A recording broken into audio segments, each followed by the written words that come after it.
Pregnancy వచ్చాక మాకు సరిగ్గా నిద్ర పట్టట్లేదు మేడం అని చాలా కామన్గా అడుగుతూ ఉంటారండి. సో కొంతమందికి ప్రెగ్నెన్సీలో నిద్రలేమి సమస్య వస్తుంది. ఇది ఎందుకు వస్తుంది, దీనికి ఎటువంటి టిప్స్ ఫాలో అవ్వచ్చు అనేది తెలుసుకుందాం. సో ప్రెగ్నెన్సీలో కొన్ని హార్మోనల్ చేంజెస్ అవుతాయండి. ప్రొజెస్ట్రాన్ హార్మోన్ ఎక్కువ అవుతుంది. దీనివల్ల కూడా మనకి నిద్ర తక్కువ అవ్వచ్చు. అదే కాకుండా నైట్ టైంలో మనకి ఒక్కొక్కసారి ఎక్కువసార్లు యూరిన్కి వెళ్ళడం అలాంటి సమస్యల వల్ల మధ్య మధ్యలో లేస్తూ ఉంటారు కాబట్టి మళ్ళీ నిద్ర పట్టకపోవడం అనేది ఉంటుంది. బ్యాక్ పెయిన్ కానీ లెగ్ క్రాంప్స్ కానీ కామన్ ఉంటాయి కాబట్టి దీనివల్ల కూడా మీకు నిద్ర పట్టకపోవచ్చు. కొంతమందికి బేబీ మూవ్మెంట్స్ యాక్టివ్గా ఉన్నప్పుడు ఆ మూమెంట్స్ వల్ల కూడా సరిగ్గా నిద్ర పట్టకపోవచ్చు.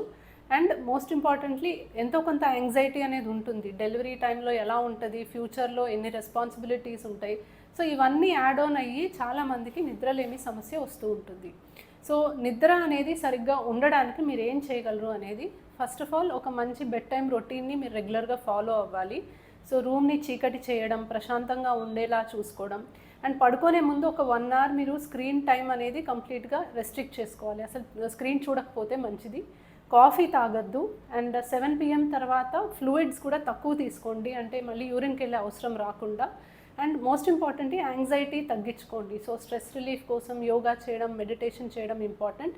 డే టైం అంతా యాక్టివ్గా ఉంటే నైట్ నిద్ర బాగా పడుతుంది. Thank you.